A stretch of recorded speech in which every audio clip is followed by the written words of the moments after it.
नमो भगवते वासुदेवाय। ॐ नमो भगवते वासुदेवाय। ॐ नमो भगवते वासुदेवाय। नारायणं नमस्कृत्य नरं चैव नरोत्तमं देवीं सरस्वतीं व्यासं ततो जयम् उदीरयेत्। शृण्वतां स्वकथा कृष्ण पुण्यश्रवणकीर्तन यद्यन्तस्थो यभद्राणि विधुनोति सुयत्स्यताम्। नष्टे प्रायेष्वभद्रेषु नित्यं भागवत सेवया भगवत्युत्तमश्लोके भक्तिर्भवति नैष्टिकी। ॐ अज्ञानतिमिरान्धस्य ज्ञानाञ्जनशलाकया चक्षु उन्मीलितं येन तस्मै श्रीगुरुवे नमः। मूकं करोति वाचालं पङ्गुं लङ्घयते गिरिं यत्कृपातं हं वन्दे परमानन्दमाधवम्। वाञ्छाकल्पतरुभ्यश्च कृपा सिन्धुभ्य एव च पतितानां पावनेभ्यो वैष्णवेभ्यो नमो नमः। जय श्री कृष्ण चैतन्य प्रभु नित्यानंद श्री अद्वैत गदाधर श्रीवासादि गौर भक्तवृंद। हरे कृष्णा कृष्ण कृष्णा हरे हरे, हरे राम राम राम हरे हरे। हरे कृष्णा कृष्ण कृष्ण हरे हरे, हरे राम राम राम हरे हरे। हरे कृष्णा। आप सभी को दंडवत प्रणाम। श्रीमद् भागवतम महापुराण सत्रों के आज 103वें सत्र में आप सभी का स्वागत है। आज श्री माधवाचार्य जी का अवतरण दिवस है, आविर्भाव दिवस है। माधवाचार्य हमारे 4 वैष्णव संप्रदायों के जो प्रमुख आचार्य प्रणेता कहे गए हैं उनमें आते हैं।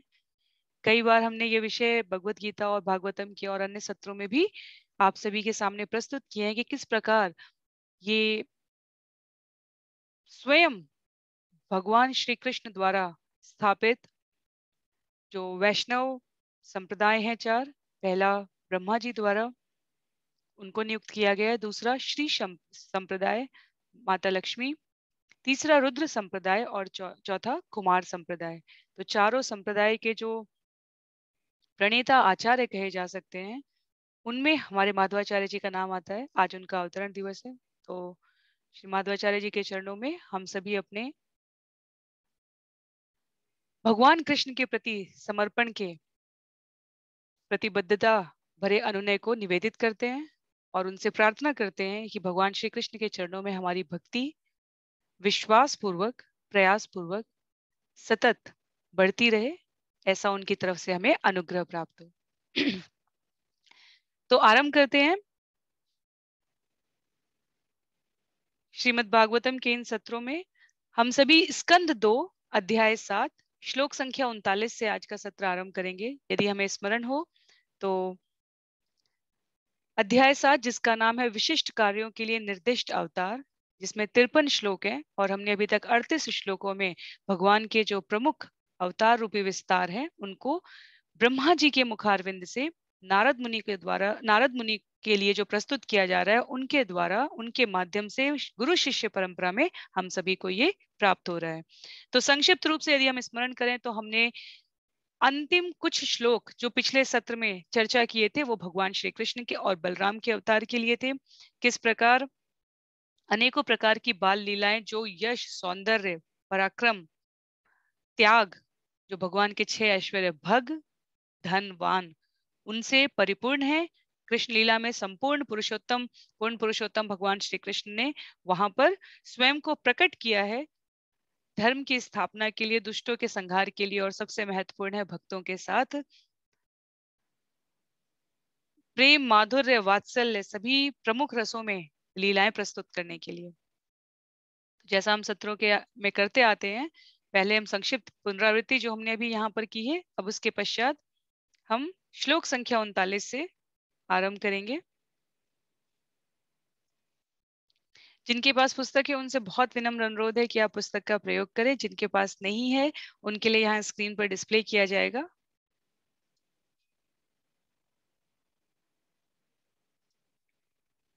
तो आरंभ करते हैं स्कंद 2 अध्याय 7 श्लोक संख्या 39 से। सर्गे तपोऽहं ऋषयो नवये प्रजेशा स्थाने अथ धर्ममखमन्वमरावनीशा अन्ते त्वधर्महरमन्युवशासुराद्या माया विभूतय इमा पुरुषक्ति भाज। सृष्टि के आरंभ में तपस्या, मैं, ब्रह्मा तथा जन्म देने वाले ऋषि प्रजापति रहते हैं। फिर सृष्टि के पालन के अवसर पर भगवान विष्णु, नियामक देवता तथा विभिन्न लोकों के राजा रहते हैं। किंतु अंत काल में धर्म अधर्म बचा रहता है और रहते हैं शिव तथा क्रोधी नास्तिक इत्यादि। ये सब के सब परम शक्ति रूप भगवान की शक्ति के विभिन्न प्रतिनिधियों के रूप में रहते हैं। तो श्लोक संख्या 33, 34, 35, 36 में भगवान श्री कृष्ण की धराधाम पर अवतरण लीला बताने के पश्चात श्लोक संख्या 38 में ब्रह्मा जी ने, श्लोक संख्या 37 में बुद्ध के लिए, श्लोक संख्या 38 में कली के लिए, कल की अवतार जो होगा भगवान का, उसके बारे में वर्णन करते हुए ब्रह्मा जी ने बताया था कि जब तथाकथित संत और द्विजों के घर में भी भगवान की कथा नहीं होगी, सरकार की शक्ति जो है निम्न कुल में उत्पन्न शूद्रों, तो यहाँ पर शूद्र उत्पन्न निम्न कुल में जो हो रहे हैं वो केवल जन्म से नहीं, गुण कर्म और स्वभाव से। स्पष्ट रूप से श्रील प्रभुपाद ने कहा है कि जब सत्ता इस प्रकार के निम्न आचरण करने वाले व्यक्तियों के हाथ में चली जाएगी, यज्ञ विधि के विषय में, यहाँ तक कि श्लोकों के उच्चारण के विषय में भी लोगों को ज्ञात नहीं रहेगा, उस समय भगवान परम दंडदाता के रूप में प्रकट होंगे। तो ये कलयुग के अंतिम चरण के भौतिक जगत की निकृष्ट अवस्था और उसके लक्षण का उल्लेख करते हुए ब्रह्मा जी कहते हैं कि जहां पर ईश्वर विहीनता व्याप्त हो जाएगी, जहां पर तथाकथित सम्माननीय संत, सज्जन, प्रशासनिक अधिकारी, इन सब के जीवन में अधर्म प्रमुख रूप से घुस चुका रहेगा, अर्थात इनके जीवन में सारे लक्षण पशुओं के समान असंस्कृतिक सामाजिक व्यवस्था स्थापित हो चुकी होगी, तब भगवान परम दंडदाता के रूप में आएंगे और निर्दयी बनकर समस्त आसुरी लोगों का वध कर देंगे। तो आरंभ किया था, बिल्कुल आरंभ में किया था वाराह पुराण से, वाराह अवतार से इस अध्याय के, और यहाँ पर श्लोक संख्या 38 पर कल की अवतार की रूपरेखा प्रस्तुत करते हुए ब्रह्मा जी श्लोक संख्या 39 में जब आते हैं तब क्या कहते हैं, तब वो कहते हैं कि सृष्टि के प्रारंभ में तपस्या, मैं तथा जितने भी प्रजापति हैं जो सृष्टि के विकास संवर्धन के लिए आवश्यक है वो रहते हैं। मध्यकाल के समय, सृष्टि के मध्यकाल के पालन के लिए विष्णु, नियामक देवता और विभिन्न लोकों के राजा रहेंगे। किंतु अंतकाल में, सृष्टि के अंतकाल में क्या बचता है? अधर्म होता है, शिव होते हैं और क्रोधी नास्तिक इत्यादि लोग होते हैं। तो ये सभी लोग भगवान के प्रतिनिधि हैं, तो विभिन्न शक्ति रूपों में ये भगवान के प्रतिनिधि के रूप में ही कार्य करेंगे और ये भगवान की व्यवस्था के अंतर्गत हो रहा है। विशेष ध्यान देने वाली ये बात है कि ये जो भौतिक जगत जो भगवान की शक्ति से उत्पन्न हो रहा है, जो सृष्टि के आरंभ में, वो आदि प्राणी ब्रह्मा जी की तपस्या से हो रहा है। फिर 9 प्रजापति आ रहे हैं जिन्हें, ये सब कुछ श्रील प्रभुपाद ने तात्पर्य में बहुत ही सुंदर रूप से व्यक्त किया है। 9 प्रजापति आ रहे हैं जिन्हें महर्षि कहा जा रहा है।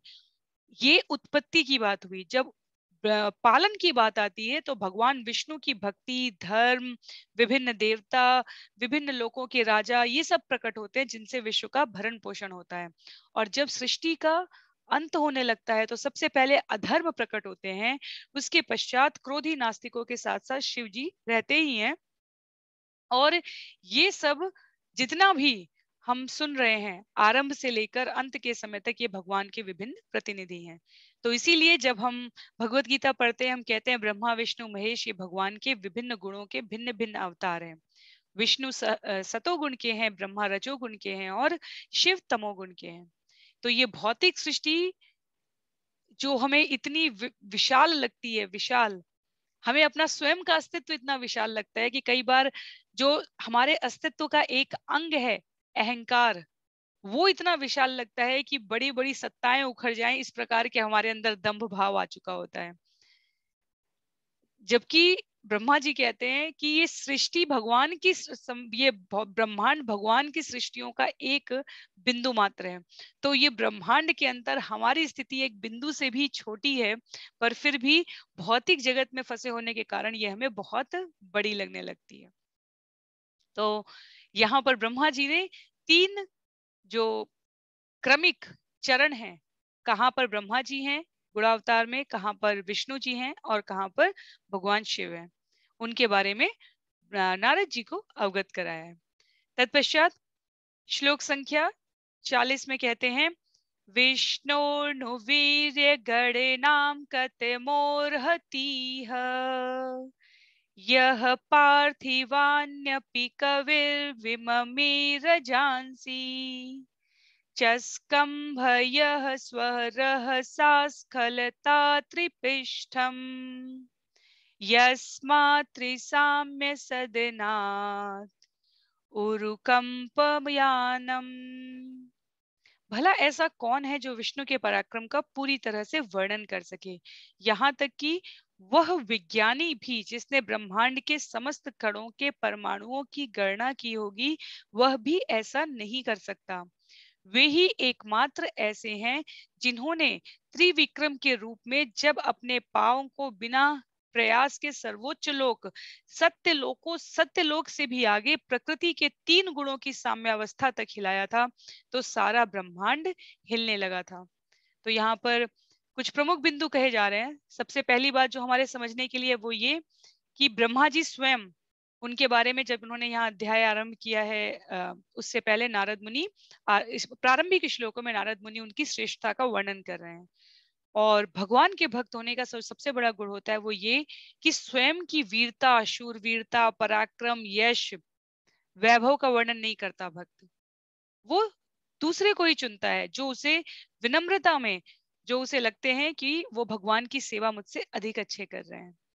तो यहाँ पर सतगुण अवतार जो भगवान कृष्ण के स्वयं भगवान विष्णु हैं, उनके बारे में ब्रह्मा जी बता रहे हैं कि विष्णु जी का वर्णन कौन कर सकता है, उनके पराक्रम का पूरा वर्णन कौन कर सकता है। अगर कोई ऐसा वैज्ञानिक हुआ गलती से जिसने ब्रह्मांड के समस्त कणों के परमाणुओं की गणना कर ली होगी, अणुओं की नहीं परमाणुओं की गणना कर ली होगी, वो भी भगवान विष्णु के पराक्रम की पूरी तरह से व्याख्या वर्णन नहीं कर सकता। वे ही एकमात्र ऐसे हैं जिन्होंने त्रिविक्रम के रूप में जब अपने पांव को बिना प्रयास के सर्वोच्च लोक अर्थात सत्यलोक से भी आगे प्रकृति के 3 गुणों की साम्य अवस्था तक हिलाया था, तो सारा ब्रह्मांड हिलने लगा था। तो ये किनकी बात हो रही है? भगवान विष्णु की। विष्णु को क्या कहा जा रहा है? त्रिविक्रम।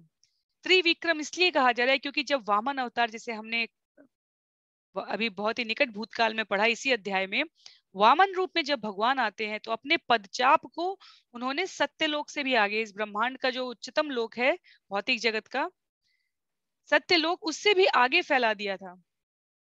और जहां पर 3 गुणों की साम्य अवस्था होती है, जिसे भौतिक जगत का साधन अर्थात कोश कहा जाता है, वहां तक उन्होंने उसको भेद दिया था। वामन अवतार में जब हम आगे आने वाले स्कंदों में इस लीला को पढ़ेंगे तो वहां हमें बताया जाएगा कि ये जो भौतिक जगत का भौतिक आकाश है, तो 7 स्तर हैं, कोश हैं, और भगवान ने वामन रूप में इन 7 कोश को भेद दिया था। तो अगर अब तक हम लोग सृष्टि की पूरी व्यवस्था को समझ चुके हो तो कैसा है कि कारणार्णव जल में जहां महाविष्णु शयन कर रहे हैं, उनके रोम रोम से अनेकों ब्रह्मांड निकल रहे हैं, और वो कारणार्णव जल है। उसी कारणार्णव जल को जब वामन देव के अंगूठे से, तो ये पूरा जल हो गया जहां विष्णु महाविष्णु शयन कर रहे हैं, और एक एक ब्रह्मांड का चित्र है। एक एक ब्रह्मांड हम एक एक पानी में होने वाले बुलबुले की तरह समझे। तो एक ब्रह्मांड की बात की जा रही है कि सत्यलोक की जहां तक ऊंचाई है उस ब्रह्मांड की, वहां तक वामन देव ने अपने पदचाप से जब उसका भेदन किया, तो 7 स्तर का जो कोश था भौतिक जगत का, वो भेद दिया, अर्थात उसमें छेद हो गया। तो कारणार्णव जल जिसमें महाविष्णु उपस्थित हैं, वो वहां से भौतिक जगत में प्रवेश कर रहा है। तो अंगूठे के छेदन से जब कारणार्णव जल भौतिक जगत में प्रवेश करता है, तो उस जल का नाम गंगा कहलाती है। तो वो हमारी जो पवित्रतम नदी गंगा, उस धारा को पवित्र गंगा नदी कहलाई है जब वो भौतिक जगत में प्रवेश करती है। गंगा के वास्तव में अलग अलग लोक में, मर्त्य लोक में, पाताल लोक में, अलग अलग जगह पे गंगा के, स्वर्ग लोक में, अलग अलग लोक में गंगा के अलग अलग नाम है। तो भौतिक जब जब मर्त्य लोक में वो प्रवेश करती है, जब मर्त्य लोक में आती है, तो उसको गंगा कहा गया है। स्वर्ग लोक में मंदाकिनी कही गई है। पाताल लोक में पाताल धारा, रस धारा, और एक और उनका नाम है समानार्थी। तो गंगा भौतिक जगह, जो कारणार्णव का जल भौतिक आकाश से छन कर प्रवेश करता है मर्त्यलोक में, वो गंगा कहलाती है। और इन गंगा से, नाम यहाँ पर गंगा है पर ये स्वर्ग में भी मंदाकिनी के रूप में, इसलिए कहा गया कि गंगा त्रिलोक को पावन करती है। और ये त्रिलोक जो कहा गया है, ये एक एक लोक नहीं है, ये अधलोक, मध्य लोक और उच्च लोक कहा गया है। तो इसलिए पूरे संपूर्ण 14 लोक को पवित्र करने वाली माता गंगा वामन देव के उस अंगूठे के छेदन से कारणार्णव आध्यात्मिक जगत से भौतिक जगत में प्रवेश कर रही है। तो इसलिए विष्णु के पराक्रम के लिए ये एक उदाहरण देते हैं ब्रह्मा जी कि कौन उनकी गणना, उनकी उनका वर्णन, उनकी तुलना कर सकता है कि उनके अंदर कितना पराक्रम है। तत्पश्चात श्लोक संख्या 41 में ब्रह्मा जी कहते हैं, नान्तम वेदाम्यहममी मुनयोग्रजास्ते माया बलस्य पुरुषस्य कुतो वराये गायन गुणान दश शतानन आदिदेव शेषोऽधुनापि समवस्यति नास्य पारम। न तो मैं और न तुमसे पहले उत्पन्न हुए मुनिगण ही सर्वशक्तिमान भगवान को भली भांति जानते हैं। अतः जो हमारे बाद उत्पन्न हुए हैं, वे उनके विषय में क्या जानेंगे। यहाँ तक कि भगवान के आदि अवतार शेष भी, जो अपने एक सहस्त्र मुखों से भगवान के गुणों का वर्णन करते रहते हैं, ऐसे ज्ञान का अंत नहीं पा सके हैं। तो श्लोक संख्या 41 में ब्रह्मा जी पुनः कुछ प्रमुख बिंदुओं को बता रहे हैं। सबसे पहले वो ये कहते हैं कि हम सब जो आदि, हम स्वयं के लिए, और उसके पश्चात क्योंकि उनसे ही नारद मुनि उत्पन्न हुए हैं भगवान की प्रेरणा से, तो कहते हैं कि जो हम बिल्कुल आरंभ के उत्पन्न प्राणी हैं, वो भगवान के बारे में सब कुछ नहीं जानते। तो जो हमसे बाद में उत्पन्न हुए, अर्थात जिन्हें मैंने उत्पन्न किया है, फिर उनसे जो उत्पन्न हुए, फिर उनसे जो उत्पन्न हो गए, वो कैसे जान सकते हैं। और मैं अपनी और तुम्हारी क्या बात करूं, जो अनंत शेष आदि अवतार है, वो भगवान के जो आदि अवतार है वो अनंत शेष है। संकर्षण अनंत शेष स्वयं अपने बारे में कहते हैं कि यदि इन अनंत मुखों से भी मैं भगवान के गुणों का वर्णन करूं, तो भी मैं नहीं कर सकता। तो भगवान अपने गुणों अर्थात अपनी शक्तियों के द्वारा अनंत विस्तार रूप में है, और उनके शेष अवतार भी उनकी शक्ति का अनुमान नहीं कर सकते, यदि वे अपने सहस्त्र गुणों से भी करना चाहें। तो जब कोई, इसीलिए जब हम निराकार की बात करते हैं तो क्या कहा जाता है, नेति नेति न इति न इति, इसके आगे नहीं है, इसके आगे नहीं है। अर्थात ब्रह्मांड जहां तक भी हम सोच समझ सुन सकते हैं और नाप सकते हैं, निस्सीम कहा गया है ब्रह्मांड को, इसीलिए कि उसके आगे जाने की हमारी भौतिक क्षमता नहीं है। आध्यात्मिक दृष्टि में भाव प्रधान होता है, समर्पण प्रधान होता है। भौतिक दृष्टि में इंसान गणना रखता है, मात्रात्मक रूप से विषय को समझने की कोशिश करता है, मात्रात्मक, तुलनात्मक, इन सब चीजों से, क्वांटिटेटिवली मेजर करने के तरीके से इन सब से तुलना करने की, गणना करने की, समझने की कोशिश करने का प्रयास करता है। इसीलिए भगवत गीता में भी कहा गया है, भगवान श्री कृष्ण कहते हैं कि भौतिक जगत की उपलब्धियां अर्जित करने के लिए कैलिबर चाहिए, क्षमता चाहिए। क्षमता कर कितना आप दौड़ सकते हो रजोगुण में और कई बार तमोगुण में भी। लेकिन आध्यात्मिक जगत की वस्तुएं समझने के लिए आपके अंदर कैरेक्टर होना चाहिए, चरित्र चाहिए। तो कैलिबर वर्सेस कैरेक्टर का ये डिफरेंस आध्यात्मिक और भौतिक जगत का बताया गया है। तो यहाँ पर भगवान के लिए कहा जा रहा है कि जो आदि शेष है वो भी भगवान के इस विस्तार की, भगवान के रूप की, भगवान के लीलाओं की, समझ पूरे भगवान की ही ओवरऑल वो हमें अनंत युगों तक गाते रहेंगे तो भी पूरा नहीं कर पाएंगे। तो मैं और तुम तो क्या ही करेंगे, और मुझसे और तुमसे बाद में आने वाले तो इस बारे में समझ ही नहीं सकते। ये कहते हुए श्लोक संख्या 42 में ब्रह्मा जी कहते हैं, ये शाम स एष भगवान दयये दनंत सर्वात्मनाश्रित पदो यदि निर्व्यलीकम ते दुस्तराम अतितरन्ति च देव मायाम नैषां ममाहमतिथि श्वश्रीकाल भक्ष्ये। किंतु यदि भगवान की सेवा में निश्चल भाव से आत्मसमर्पण करने से परमेश्वर की किसी पर विशेष कृपा होती है, तो वो माया के दुर्लभ सागर को पार कर सकता है और भगवान को जान पाता है। किंतु जिसे अंत में कुत्तों तथा सियारों का भोजन बनना है, ऐसे इस शरीर के प्रति जो आसक्त हैं, वे ऐसा नहीं कर सकते। तो पिछले श्लोक में ब्रह्मा जी ने क्या कहा कि मेरे बाद वाले नहीं जान सकते, स्वयं मैं पूरा नहीं जान सकता, और मुझसे पहले जो अनंत शेष भगवान के आदि सबसे प्रमुख प्रथम अवतार में हैं, विस्तार में हैं, वो भी नहीं जान सकते। और लेकिन अगर ये सारी विश्व की भगवान के बिल्कुल वन लाइन डाउन वाले जो लोग हैं वो नहीं जान सकते, पर कौन जान सकता है? वो कहते हैं जो निश्चल भाव से आत्मसमर्पण करने के लिए तैयार है। तो निश्चल भक्त भगवान की महिमा से परिचित हो सकते हैं। कैसे? सुतीक्ष्ण शालिग्राम को कहते हैं कि भोजन करो, मेरे गुरु ने कहा है कि मैं तुम्हें भोग लगा के भोजन करूं, क्या तुम मुझे भूखा रखना चाहते हो? नामदेव बचपन में कहते हैं कि मैया बाबा ने कहा था कि तुम्हें खिचड़ी भोग लगाकर तब मैं खिचड़ी खाऊं, क्या तुम्हें घी कम लग रहा है, मैं थोड़ा और घी डाल दूं? तो ये निश्चल की बात हो रही है। शबरी, मुझे पता था कि आप आओगे और अब आप आए हो, तो मुझे नहीं पता कि मेरी आंखें अब इतनी बूढ़ी हो चुकी हैं कि इनसे मैं फल पका है कि कच्चा है ये पहचान नहीं कर पाऊंगी। तो मैं क्या करती हूँ, मैं चख चख के आपको देती हूँ ताकि आपको खट्टे बेर ना मिले। विदुरानी, विदुर की पत्नी, भगवान घर में प्रसाद लेने आ रहे हैं।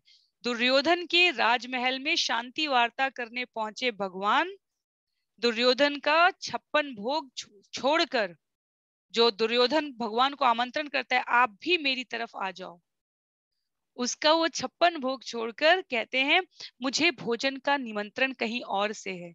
और विदुरानी के पास जाकर कहते हैं कि क्या है माँ, और माँ इतनी भावमय हो गई कि बाहर, क्योंकि विदुर और विदुरानी बिल्कुल सादा जीवन जी रहे थे, तो बाहर, घर के बाहर लगे साग के पत्ते उबाल रही थी और केले छील छील के भगवान को देती जा रही थी और केला अलग रखती जा रही थी। तो निश्चल भक्त की महिमा स्वयं भगवान अपने मुख से गाते हैं, और भक्त भगवान की महिमा से परिचित होने की सामर्थ्य रखता है, वो योग्यता अर्जित करता है। पर जो इस नश्वर शरीर के प्रति आकृष्ट हैं, ब्रह्मा जी कहते हैं कि वे तत्व ज्ञान के क्षेत्र में प्रविष्ट नहीं कर सकते। जब तक देहात्म बुद्धि है, ये सब कुछ मेरा है, ये उत्तरदायित्व की भावना से समझना, निमित्त बन के भगवान के कार्य करने की भावना से जब तक हम प्रेरित हैं तब तक सही है, पर जब तक ये सब कुछ मेरा है का भाव स्वयं के भोग के लिए आ जाए, जब हम सामान्य रूप से कहते हैं कि भगवान से द्वेष और ईर्ष्या नहीं करना है, तो सामान्यतः प्राणी सोचते हैं भगवान से क्यों द्वेष और ईर्ष्या करेंगे, आखिर वो तो भगवान है। पर फिर वो भूल जाते हैं कि यदि वो भगवान को अर्पित किए बिना कुछ स्वीकार कर रहे हैं तो वो वास्तव में भगवान से द्वेष और ईर्ष्या करे। भगवान को क्यों अर्पित करना, हमको चाहिए, हम यूज कर लेते हैं, हम प्रयोग कर लेते हैं। तो इसे कहा गया है देहात्म बुद्धि। हमारी वाणी, ये शरीर, ये धन और ये बुद्धि, श्रील प्रभुपाद कहते हैं इन चार से जो भगवान की सेवा करता है समर्पण के साथ, वो भगवान के समीप जाने की योग्यता अर्जित करने के प्रथम चरण पर होता है। पर यदि हम अपनी वाणी, अपना धन जो हमें प्रारब्ध से मिला है, भगवान की जो गुण है भौतिक जगत में, उनसे अर्जित कर्मों के द्वारा जो ये शरीर मिला है और जो हमें ये बुद्धि मिली है, इसका प्रयोग हम कर रहे हैं धन और उत्पादन करने में, समाज में सम्मान प्रतिष्ठा अर्जित करने के लिए, या अन्य किसी भी प्रकार के संसाधनों का उपभोग कर रहे हैं, उसे भगवान को समर्पित किए बिना। तो ये क्या है, ये देहात्म बुद्धि है, ये नश्वरवाद को बढ़ावा देना है। और इसके लिए ब्रह्मा जी कहते हैं जो इस शरीर के प्रति आसक्त है वो भगवान को निश्चल भाव से आत्मसमर्पण नहीं कर सकता और अंत में कुत्तों और सियारों का भोजन बनता है। तो जैसा हम करेंगे वैसा हम भरेंगे। और करना क्या है, जो भगवान ने शास्त्रों में कहा है, गुरुओं ने मार्गदर्शक के रूप में प्रस्तुत किया है और भक्तों ने अपने आचरण में दिखाया है। अन्यथा इसी भौतिक जगत में हम फंसे रह जाते हैं। ब्रह्मा जी आगे श्लोक संख्या 43, 44, 45 यहाँ एक साथ दिया हुआ है। वेदाहमंग परमस्य हि योग माया यूयं भवश्च भगवानथ दैत्यवर्य पत्नी मनो सच मनुष्य तदात्मजाश्च प्राचीन बर्हिरिभुरंग उत ध्रुवश्च ईक्ष्वा उखेल मुचुकुंद विदेह गाधी रघु अम्बरीश सगरागयनाहुषाद्या मान्धात्र लर्क शतधन्वनुरन्ति देवा देवव्रतो बलिमूर्तरयो दिलीप सौभर्युतंग शिविदेवल पिप्पलाद सारस्वतोद्धव पराशर भूरिषेणा येन्ये विभीषण हनुमत उपेन्द्र दत्त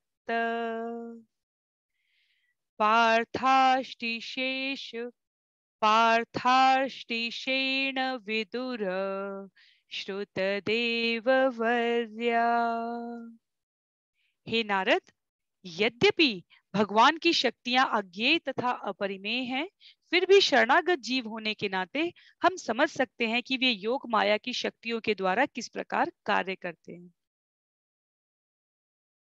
इसी प्रकार भगवान की शक्तियां सर्वशक्तिमान शिव, नास्तिक कुल के महान राजा प्रहलाद महाराज, स्वयंभव मनु, उनकी पत्नी शत्रुपा, उनके पुत्र तथा पुत्रियां यथा प्रियव्रत उत्तानपाद, आकुति देवहूति तथा प्रसूति, प्राचीन बरही, ऋभु, वेन के पिता अंग महाराज ध्रुव, इक्ष्वाकु, एल, मुचुकुंद महाराज जनक, गाधी, रघु, अम्बरीश सगर, गए नाहुष मानधाता, अलर्क शतधनु अनु रंति देव, भीष्म बलि अमूर्तय, दिलीप सौभरी उतंग, शिबी देवल पिप्पलाद, सारस्वत उद्धव पराशर, भूरिशेन विभीषण, हनुमान सुखदेव गोस्वामी, अर्जुन आष्टिशेण, विदुर श्रुतदेव इत्यादि को भी ज्ञात है। तो कितना बड़ा परम सौभाग्य है कि इतने सारे भक्तों का हमें नाम लेने का अवसर यहाँ पर प्राप्त करा रहे हैं श्रील प्रभुपाद।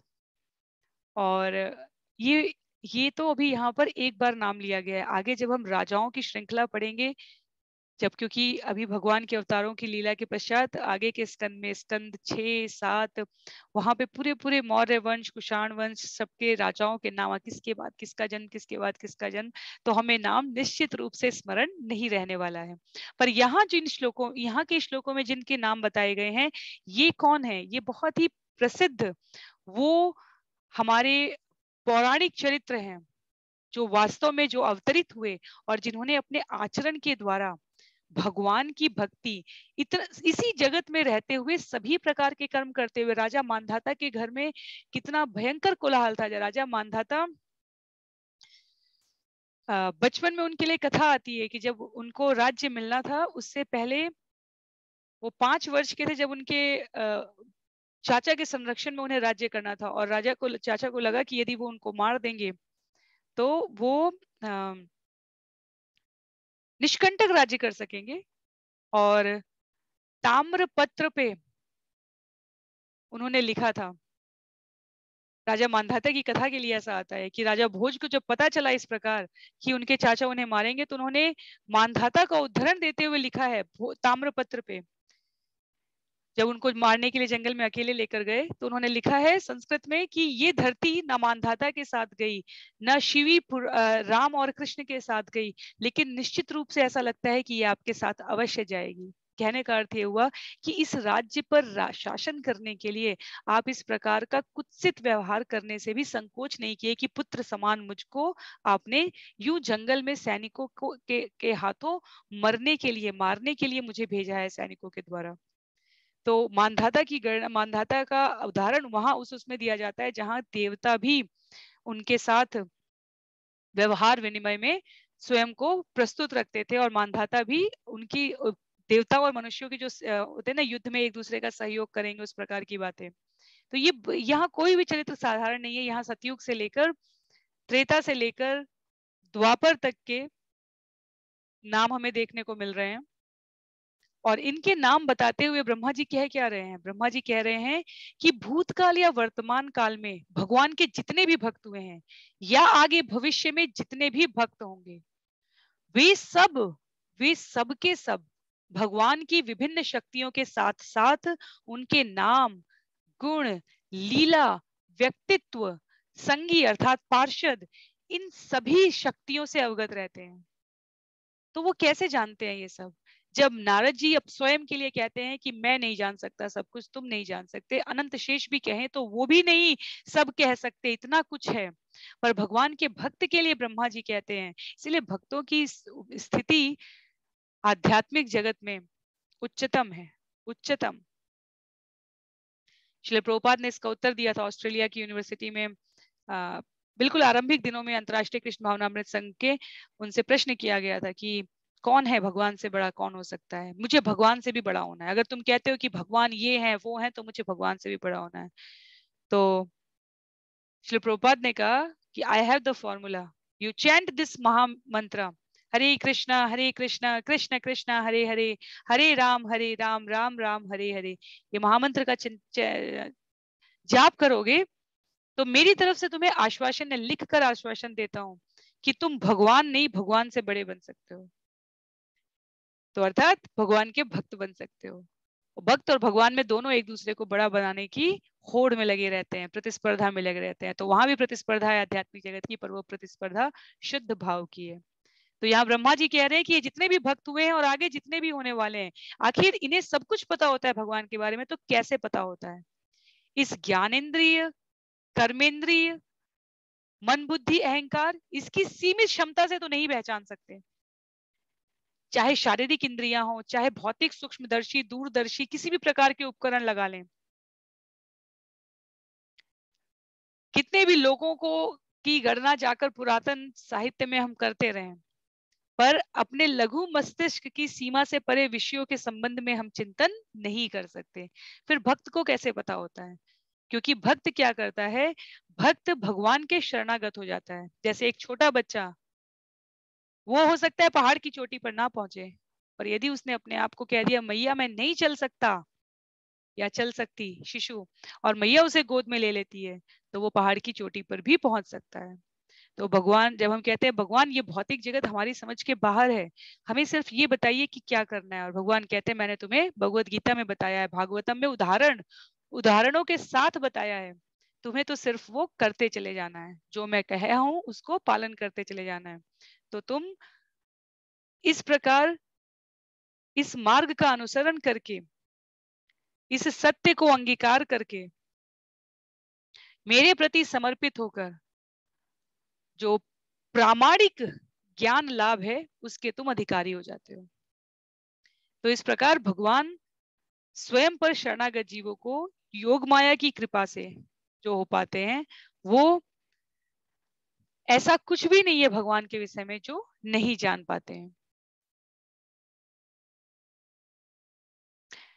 ब्रह्मा जी यहाँ रुकते नहीं है। ब्रह्मा जी श्लोक संख्या 46 में कहते हैं, ते वे वेदन्त्यति तरन्ति च देव माया स्त्री शूद्र हूड शबरा अपि पाप जीवा यद अद्भुत क्रम परायण शील शिक्षा स्थिर्यजनापि किमु श्रुत धारणाये।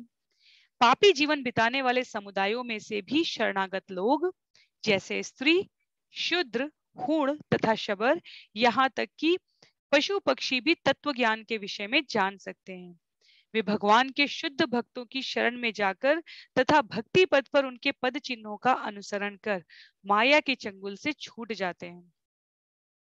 तो पापी जीवन बिताने वाले समुदायों से भी शरणागत होकर, अध्याय 18 श्लोक संख्या 66 में भगवान ने अर्जुन को उत्तर दिया था। जब अर्जुन उनसे पूछता है कि शरणागत कैसे हुआ जाए, तो उन्होंने कहा था कि जो शरणागत होना चाहते हैं उन्हें सिर्फ क्या करना है, जो चतुश्लोकीय गीता के बिंदु थे उन्होंने स्मरण कराते हुए कहे थे, मन मना भव मद भक्ति मद्याजी माम नमस्कुरु, मुझे नमस्कार करो, मेरे नाम का गुणगान करो, मेरे बारे में श्रवण करो, मेरे बारे में पठन करो, मेरे बारे में प्रचार करो, अंत में तुम मुझे प्राप्त करोगे।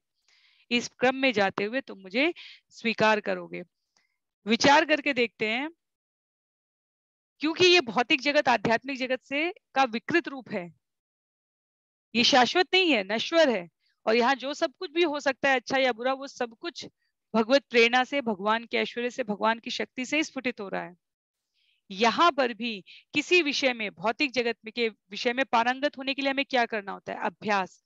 अभ्यास अलग अलग तरीके से होता है। जितने भी सफल, चाहे प्रतिस्पर्धात्मक खेलों के हमारे विजेता हों, चाहे किसी भी क्षेत्र के हों, उन सब ने अभ्यास अभ्यास अभ्यास जीवन के मूल मंत्र के रूप में स्वीकार किया। क्यों? क्योंकि आध्यात्मिक जगत में भी, भगवान के पास जाने में भी अभ्यास के अतिरिक्त और कोई महत्वपूर्ण अवयव आपको नहीं दिखेगा। अभ्यास के क्रम में सब कुछ आ जाता है। भक्ति योग भगवान के पास जाने के उसी अभ्यास क्रम का नाम है, और उस अभ्यास क्रम में अनेकों अनेक विधियां आ जाती हैं। इसी प्रकार जैसे किसी भी खेल में पारंगत होने के लिए हमें एक अभ्यास क्रम से जाना होता है। तो इसलिए यहाँ पर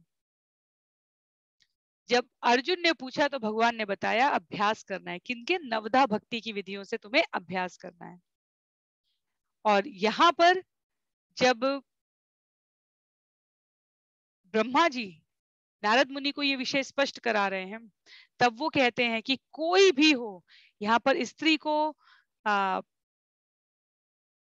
पापी जीवन बिताने वाले समुदायों में से भी शरणागत लोग, जैसे स्त्री, शूद्र, हूण तथा शबर, यहाँ तक कि पशु पक्षी तत्व ज्ञान के विषय में जान सकते हैं। तो यहाँ पर शरणागत लोगों की इस समुच्चय में यदि हम देखें कि स्त्री का नाम क्या पापी जीव के रूप में लिखा गया है, तो इसका उत्तर आप हमें कमेंट बॉक्स में लिख के बताएंगे, क्योंकि इस विषय पर पहले भी कई बार कहा जा चुका है कि हमारी इस विषय पर समझ क्या है। पहली पंक्ति जो श्रील प्रभुपाद ने अनुवाद रूप में लिखी है, पापी जीवन बिताने वाले समुदायों में से भी शरणागत लोग जैसे स्त्री, शूद्र, हूर तथा शबर, यहाँ तक कि पशु पक्षी भी तत्व ज्ञान के विषय में जान सकते हैं। जैसे भगवान कृष्ण के लिए चोर शब्द प्रयोग किया जाता है, ये उनके एक ऐश्वर्य गुण में आता है। वैसे ही स्त्री जो शरीर है, वो जो प्राप्त किया, जो ब्रह्मा जी की रचना में दो अलग अलग, जिसे हम जेंडर कहते हैं, लिंग कहते हैं, उस रूप में जो बनाया गया है, स्त्री के रूप में देवताओं का पाप भी अपने ऊपर धारण करने का सामर्थ्य, जो 4 भागों में इंद्र को जो पाप मिला है उसका एक भाग जो स्त्री स्वीकार करती है। तो जैसे चोर, माखन चोर भी अपने आप में दिव्यता है, उस प्रकार से यहाँ पर इस शब्द का प्रयोग किया हुआ है। और इसलिए कहीं से भी कहीं तक विषय से भटकते हुए हमें इस तरफ नहीं जाना है कि स्त्री को यहाँ पर पापी कहा गया है। जैसे चोर वहां पर भगवान का आभूषण है, क्योंकि माखन चोर के रूप में कहा गया कि भगवान हमारे समस्त दुर्गुणों को हर लेते हैं। वैसे ही माता पृथ्वी को श्राप मिला था, इंद्र ने अपने श्राप को 4 भागों में जब विभाजित किया था, स्त्री को एक भाग मिला था और अन्य 2 भाग। तो यहाँ पर क्योंकि स्त्री की बात हो रही है, पृथ्वी को जो पाप मिला, पृथ्वी को जब हम खनते हैं तो पृथ्वी को अगर उस पर फावड़ा भी चलाते हैं तो भी वो हमें क्या देती है, खाने के लिए अन्न देती है।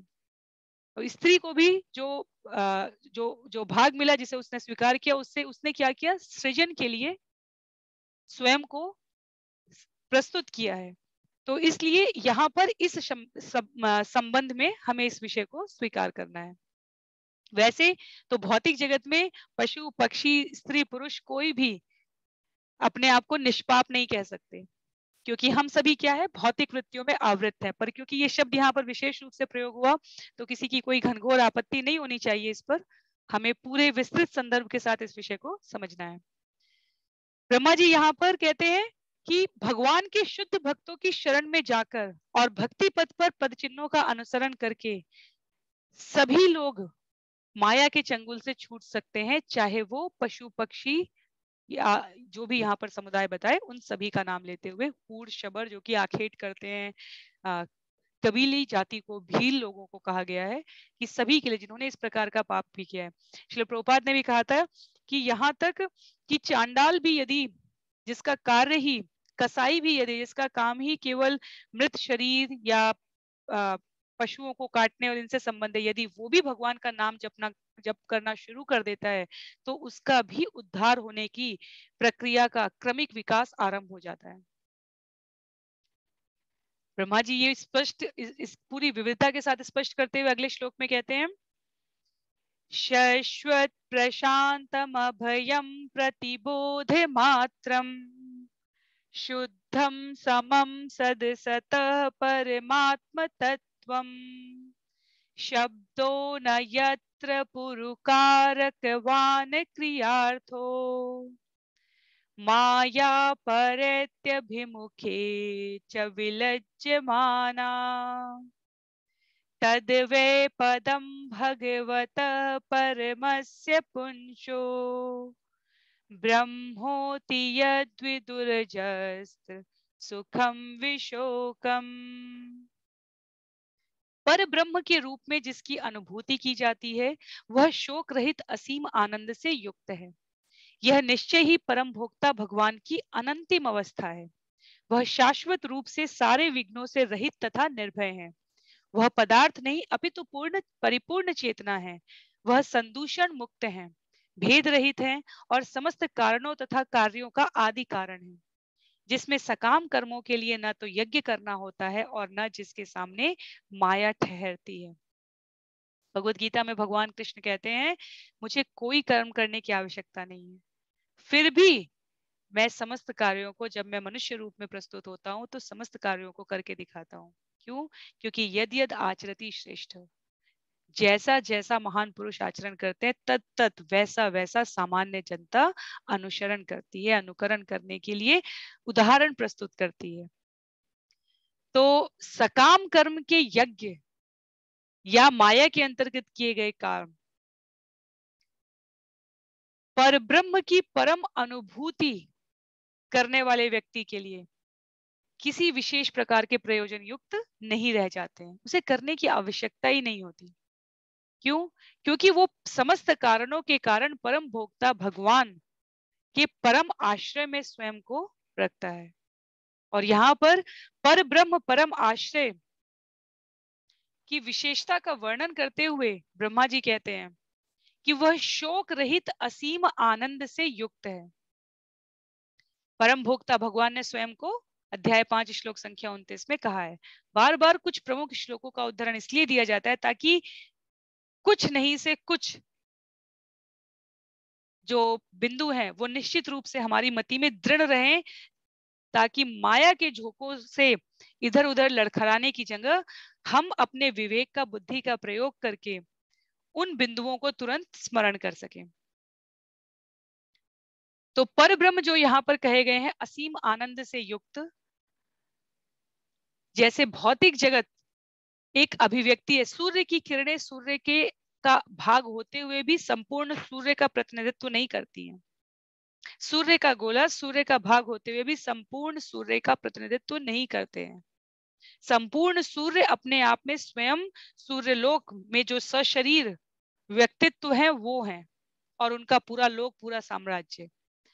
उसी तरह केवल ब्रह्म ज्योति, केवल पर ब्रह्म, ये सच्चित आनंद भगवान का संपूर्ण प्रतिनिधित्व नहीं करते, इसीलिए कहता है ये अधूरा ज्ञान है, ये पूर्ण ज्ञान नहीं है। क्योंकि पूर्ण पुरुषोत्तम भगवान श्री कृष्ण जैसे सूर्य लोक में रहने वाली जो पर्सनालिटी, जो व्यक्तित्व है, जैसे इस मनवंतर के लिए विवस्वान है, वैसे ही परमात्मा नाम से जिसे हम कह रहे हैं, जो हमारे हृदयस्थ हैं, ब्रह्म ज्योति नाम से जिसे ध्यानी ज्ञानी लोग जाकर उसमें एक रूप मुक्ति प्राप्त करने के लिए मिल जा रहे हैं उस ब्रह्म ज्योति में, वो भगवान का पूर्ण स्वरूप नहीं है। सूर्य देव के पूर्ण स्वरूप में उनका लोक, उनका नाम, उनका शरीर, उनकी गतिविधियां सब कुछ आ जाएगी। और भगवान के लिए उसी प्रकार भगवान के द्वारा संचालित सृष्टि, उनका गुणगान, उनका यश, उनका दिव्य शरीर, ये सब कुछ आ जाते हैं।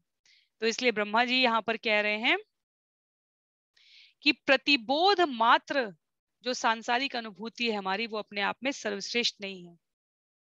हर वस्तु की जो परमात्मा है वो परमात्मा है, इसमें कोई भेद नहीं है। तो प्रेम का बोध जो शाश्वत अलौकिक है वो हमारे भीतर है, लेकिन हम उसे भौतिक आवरण में रहते हुए, भौतिक जगत में रहते हुए सिर्फ अपने आसपास जिन जीवों को देखते हैं उन पर व्यक्त करते हुए, जैसे पिता का पुत्र के प्रति, पुत्र का पिता के प्रति, उसी को सब कुछ मान बैठते हैं। और ये हमारे लिए संकट का कारण बन जाता है। जब पिता पुत्र से प्रेम कर रहा है तो उसके अंदर उस समय किसी प्रकार की आसक्ति नहीं है, प्राप्त करने की इच्छा नहीं है। पूर्ण निरावृत शुद्ध प्रेम की प्रस्तुति है वो, या माता जब संतान से कर रही है तो ये उदाहरण के रूप में है, पिता या पुत्र तक ही सीमित नहीं रखना है। तो मुक्त अवस्था में, अर्थात अपने आप में किसी भी प्रकार की इच्छा के बिना किया जाने वाला प्रेम, वो शुद्ध अलौकिक प्रेम है। और ब्रह्मा जी कह रहे हैं यहाँ पर कि जब भौतिक तत्व के ऊपर हम भगवान की इस प्रकार संबंध स्थापित करने की अपनी प्रक्रिया में उनको प्रेम करने लगते हैं, उनके प्रति स्नेह करने लगते हैं, तो समस्त प्रकार के बाह्य आकर्षण अपने आप हम उनसे अपने आप स्वयं को दूर कर ले जाते हैं। मैया यशोदा और नंद बाबा को केवल इस बात से प्रसन्नता थी कि कन्हैया और बलराम, दाऊ भैया और कन्हैया दोनों स्वस्थ रहें, प्रसन्न रहें और हमेशा मेरे निकट रहें। तो वही भाव है यहाँ पर भक्त और भगवान के संबंध को प्रस्तुत करने के लिए। तो ऐसे जब भक्त भाव प्रस्तुत करता है तो भगवान भी अपने आप को उनसे सदैव जोड़ कर रखे रहते हैं। उसके पश्चात ब्रह्मा जी इसी स्थिति का, इस आध्यात्मिक स्थिति का आगे वर्णन करते हुए श्लोक संख्या 48 में कहते हैं,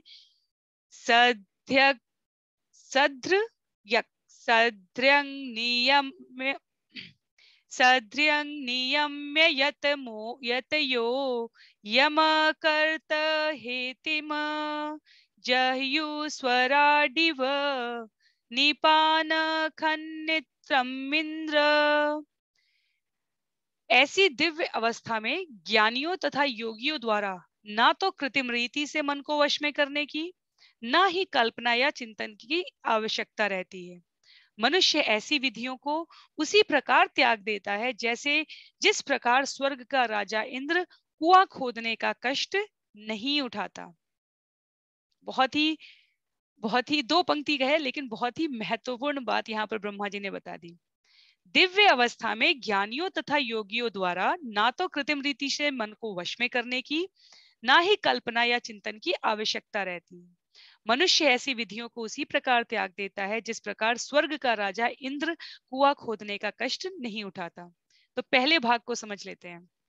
हमें पूछना पड़ता है गुरुओं से, आचार्यों से, समर्थ वक्ताओं से, मन को कैसे वश में करें, सदा कैसे भगवान का चिंतन करें। इसका अर्थ ये हुआ कि हमारा मन भगवान की कथा, भगवान के चिंतन के अलावा कहीं और भी जाता है, या कहीं और इतना ज्यादा जाता है कि भगवान की तरफ लाने के लिए हमें विशेष प्रयास करना पड़ता है। पर यहाँ ब्रह्मा जी कहते हैं कि जो ध्यानी ज्ञानी, जैसे अभी हमने मैया यशोदा और नंद बाबा का उदाहरण दिया, उन्हें अलग से भगवान की उपासना करने की कोई आवश्यकता नहीं थी। उनकी विष्णु को लेकर, हरि को लेकर, विष्णु सहस्त्र नाम को लेकर जो जाप भी होते थे, वो इसलिए कि कन्हैया स्वस्थ रहे, कन्हैया सुखी रहे, कन्हैया के ऊपर कोई आक्रमण ना हो। तो कोई कृत्रिम चिंतन की, मनन की, तपस्या की अतिरिक्त आवश्यकता नहीं रह जाती कृत्रिम तरीके से उन दिव्य अवस्था प्राप्त ज्ञानियों योगियों को, जो सदा सर्वदा भगवान की सेवा में स्वयं को प्रवृत्त रखते हैं। वृंदावन से भगवान के जाने के बाद, मथुरा में पहुंचने के बाद कुछ समय के पश्चात भगवान उद्धव को भेजते हैं, जाओ और व्रजवासियों का हालचाल पूछ कर आओ। उद्धव अपने शारीरिक रूप सौष्ठव में बहुत अधिक तक भगवान से, उनके फीचर्स जो थे, जो शारीरिक लक्षण थे, अंग थे, वो बहुत मिलते थे। उद्धव बृहस्पति के शिष्य कहे गए हैं, ज्ञान योग के पराकाष्ठा में कहे गए हैं। जब वृंदावन आते हैं, मैया यशोदा नंद बाबा की स्थिति को देखकर तो ज्यादा कुछ नहीं कहते हैं, क्योंकि जैसे ही वो प्रवेश करते हैं, पूछते हैं नंद बाबा और यशोदा मैया का घर कहाँ मिलेगा। तो पथिकों ने कहा उनसे कि वृंदावन में, ब्रज में नए आए हुए लगते हो, ये जो पानी की धार तुम्हें दिख रही है, ये कोई नदी या नाले की या किसी ये कोई पानी का अलग से जलाशय का स्रोत नहीं है। इसके किनारे किनारे चलते जाओ और ये नंद बाबा और यशोदा मैया के घर तक जाती है। भाव रूप में भी हमारे लिए सोचना बहुत मुश्किल है। उद्धव बड़े उद्विग्न हो जाते हैं कि ऐसे लोगों को मैं जाकर क्या ज्ञान का उपदेश दूंगा। तो मैया बाबा को तो नहीं देते हैं, पर सुबह उठकर जब व्रज में निकलते हैं, तो जिधर जाते हैं ग्वाल बालों को, गोपियों के वृंद में जहां सुनते हैं, वहां कृष्ण की ही चर्चा चल रही थी।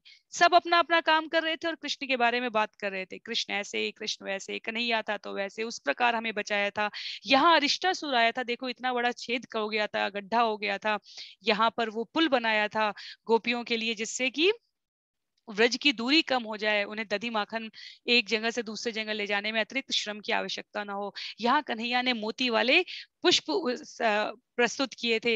यहाँ कन्हैया इस प्रकार गाय बच्चियों को चराकर लौट के यहाँ पर इस प्रकार खाना मित्रों के साथ इस प्रकार खाना पानी अपना व्यवहार करता था। तो जिधर जाते उधर ही अनेकों रूप के उनको वर्णन सुनने को मिलते। अंततः एक जगह पर पहुंचे जहां बीच में एक सखी बैठी थी और उसके आसपास की सखियां कोई काम ना करते हुए सिर्फ चिंतन चर्चा कर रही थी अलग अलग रूप में। तो वहां पर एक भौरे को देखकर भी गोपियों ने उसको क्या कहा कि तू कृष्ण का दूत लगता है। क्यों? क्योंकि तू उसी के प्रकार से, उसी की भांति रंग में है, उसी के भांति तू क्रिया कर रहा है। तो उद्धव वहां पर गोपियों को कहने का प्रयास करते हैं कि यूं अपना समय व्यतीत करने से क्या लाभ, ध्यान धारणा समाधि में भगवान को स्मरण करो, तो तुम्हें वो अपने हृदयस्थ में, अपने भौं के मध्य में, जो जहां पर कहते हैं कि ध्यानी जो है अपना चक्र जागृत करते हैं, वहां पर तुम्हें भगवान की अपनी मानसिक आध्यात्म की स्थिति में तुम्हें भगवान का चिंतन होगा। गोपियों ने सुन तो लिया, पर गोपियों ने कहा कि अपना ये रूखा सूखा नीरस ज्ञान तत्व कहीं और जाकर सुनाना उद्धव। यहाँ वृंदावन के व्रज के पत्ते पत्ते और लता लता में हमें तुम अगर कृष्ण कहोगे तो वो भी तुम्हें प्रतिध्वनि में कृष्ण कहेंगे। यहाँ इसी घाट पर शेर मोर और अन्य पशु पक्षी एक साथ कलरव करते हुए, एक साथ पानी पीते हुए हरि नाम सुनते थे, कृष्ण की बांसुरी सुनते थे। तो यहाँ तुम हमें कृत्रिम रीति से मन को वश में करने के तरीके मत बताओ। हमारा ऐसा कोई क्षण नहीं है जब हम कृष्ण के ध्यान में नहीं होती हैं, गुणगान में नहीं होती हैं।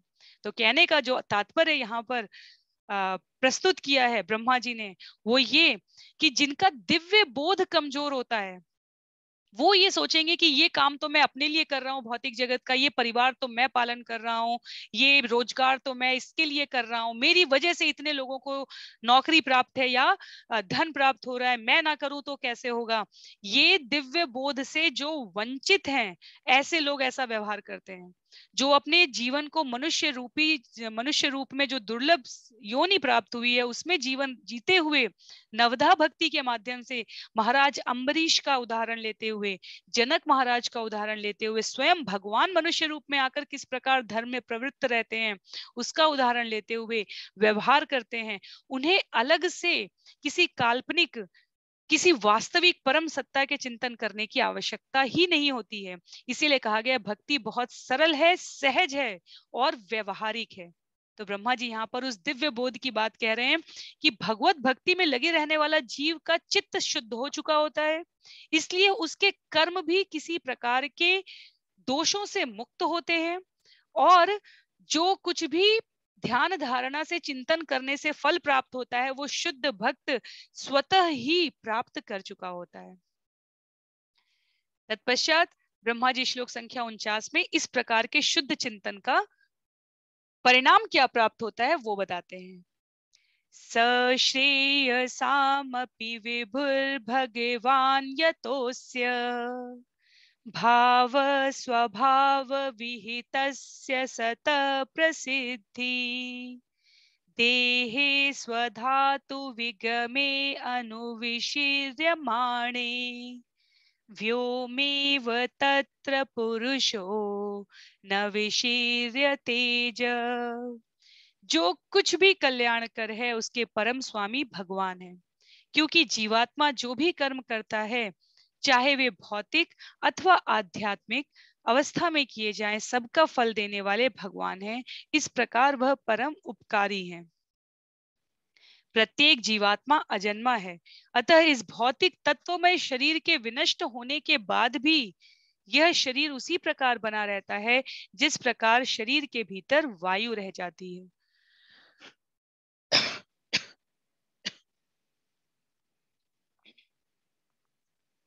ब्रह्मा जी यहाँ पर कह रहे हैं भगवान के लिए जो कुछ भी कल्याणकारी दिखता है, जहां तक भी जितने भी प्रकार के कर्म करके भौतिक आध्यात्मिक किसी भी अवस्था में किए जाए, उसका फल सभी कल्याणकारी स्थितियों का जो परिणाम है, ये सब कुछ अंततोगत्वा भगवान स्वयं या तो उसके अंतिम भोक्ता है, या उसके कारण है, या उसके प्रादुर्भाव करने वाले हैं, अर्थात आरंभ करने वाले हैं।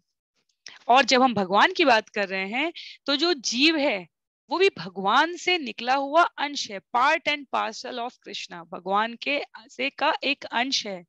तो जैसे भगवान अजन्मा हो गए वैसे जीव भी अजन्मा हो गया, केवल इस भौतिक जगत में आकर गुणों के प्रभाव से आच्छादित होकर जब वो व्यवहार कर रहा है और वो भगवान से विलग होके करना चाह रहा है, तब स्थिति और परिस्थिति के अनुसार जो परिणाम प्राप्त हो रहा है जीव को वो भिन्न हो जाता है। अन्यथा यहाँ ब्रह्मा जी उदाहरण देते हैं, जैसे शरीर के भीतर वायु रह जाती है वैसे ही इस भौतिक तत्व में शरीर के विनष्ट होने के बाद भी शरीर बना रहता है। इस बात में भगवत गीता में पूछे गए प्रश्न का उत्तर होता है कि जब आत्मा इतनी सूक्ष्म है कि देखी भी नहीं जा सकती, बाल के आगे के हिस्से के 10,000 हिस्से कर दिए जाएं, फिर एक हिस्सा लेके उसके 10,000 हिस्से किए जाएं, इतनी सूक्ष्म होती है आत्मा। तो हम कहते हैं कि फिर दंड किसको मिलता है कर्मों का, यातना अलग अलग नरक में जाकर। तो कहा गया है कि वहां पर आपको यातना शरीर मिलता है। तो जो सुख भोगता है, वैकुंठ जाता है, स्वर्ग जाता है, गोलोक जाता है, उसे कहाँ से शरीर मिलता है? उसे उसके अनुसार दिव्य शरीर मिलता है।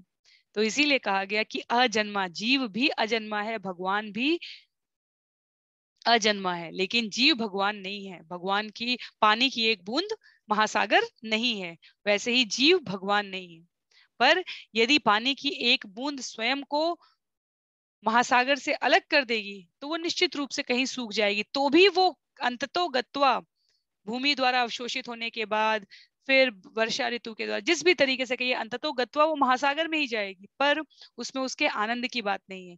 पर महासागर के किनारे बैठकर जैसे जीव आनंद ले सकता है, उसी प्रकार भगवान से भिन्न ये शरीर प्राप्त करके नित्य लोग जाने के पश्चात दिव्य शरीर धारण करके सदा सर्वदा सहज तरीके से भगवान की सेवा में यदि हम अपने आप को प्रवृत्त रखने के भाव का पूर्णता के साथ अभ्यास कर लेते हैं, तब हम भगवान के साथ संगति करते हुए ऐश्वर्य, उनके उनके ऐश्वर्य को उन्हीं की सहमति से उन्हीं को समर्पित करते हुए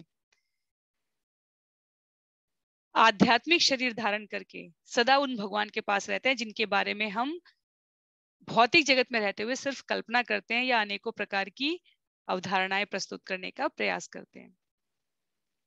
अंतिम 3 श्लोक हैं इस अध्याय के, बहुत ही संक्षेप में।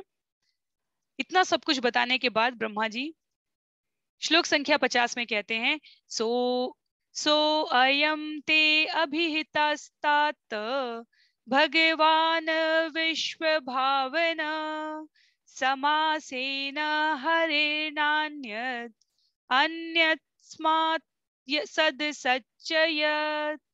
हे पुत्र, मैंने तुम्हें संक्षेप में प्रकट जगतों के सत्सृष्टा पूर्ण पुरुषोत्तम भगवान के विषय में बतलाया है। गोचर तथा तात्विक अस्तित्व का कारण हरि के अतिरिक्त और कोई भी नहीं है। तो चाहे तो देख सकने वाला तत्व समझो, चाहे ना देख सकने वाला तत्व समझो, किसी भी प्रकार से हरि के अतिरिक्त और कुछ भी नहीं है। और संक्षेप में क्यों कहते हैं यहाँ पर ब्रह्मा जी? इसलिए कहते हैं क्योंकि किसी भी प्रकार से किसी के लिए भी पूर्ण पुरुषोत्तम भगवान के बारे में सब कुछ बता पाना संभव नहीं है। श्लोक संख्या 51 में, क्षमा कीजिए, 51 में ब्रह्मा जी ये स्वीकार करने के पश्चात कि किसी के लिए जिस प्रकार बताना संभव नहीं है, तब भी मैंने यहाँ पर संक्षेप में जो मैं प्रस्तुत कर सकता था वो किया। इदम भागवतम नाम यन्मे भगवतुतितम संग्रह अयम विभूति नाम त्वमेतद् विपुलीकुरु। हे नारद, पूर्ण पुरुषोत्तम भगवान ने ही मुझे यह श्रीमद् भागवत नामक तत्व ज्ञान संक्षिप्त रूप में बतलाया था, और यह उनकी विभिन्न शक्तियों का संग्रह है। अब तुम स्वयं इस ज्ञान का विस्तार करो, तुम स्वयं इस ज्ञान का विस्तार करो। अर्थात ब्रह्मा जी कहते हैं कि जिसे भागवत ज्ञान कहा जा रहा है, इसी भागवत में, श्रीमद् भागवतम में, जैसे हम आरंभ में कुछ श्लोक पढ़ रहे हैं, स्कंद 12 में कुछ श्लोक हैं, बीच बीच में कहीं कहीं श्लोक आएंगे, जिससे हमें भागवत का जो सार है उसके रूप में जो श्लोक प्रस्तुत किया था, उसमें स्वयं कहा गया कि ये भगवान द्वारा वर्णित है, ये तत्व ज्ञान है, और ये भगवान का समर्थ प्रतिनिधित्व भी कर रहा है। तो परम होने के कारण ये तत्व ज्ञान से जैसा है और तत्व ज्ञान से भिन्न भी है। क्यों? क्योंकि भगवान द्वारा कहा गया है तो तत्व ज्ञान हुआ है, और क्योंकि भगवान के बारे में कहा जा रहा है तो ये हमारे लिए लीला ज्ञान हो जाता है। हम भगवान के बारे में सब कुछ 100 उदाहरणों के साथ समझ सकते हैं।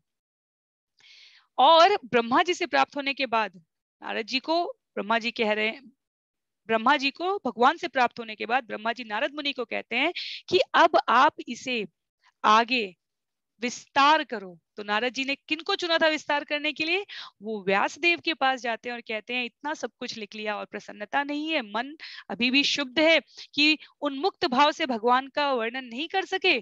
तो इसलिए नारद जी ने श्री व्यास देव को विस्तार से श्रीमद् भागवत तत्व ज्ञान को प्रस्तुत करने का आदेश दिया। तो ये कोई कपोल कल्पित ज्ञान नहीं है, संसारी झगड़ालू व्यक्तियों का ज्ञान नहीं है, ये कोई एक दूसरे के ऊपर सुपीरियर इंफीरियर स्वयं को प्रभुत्व जमाने और महत्वाकांक्षा का ज्ञान नहीं है।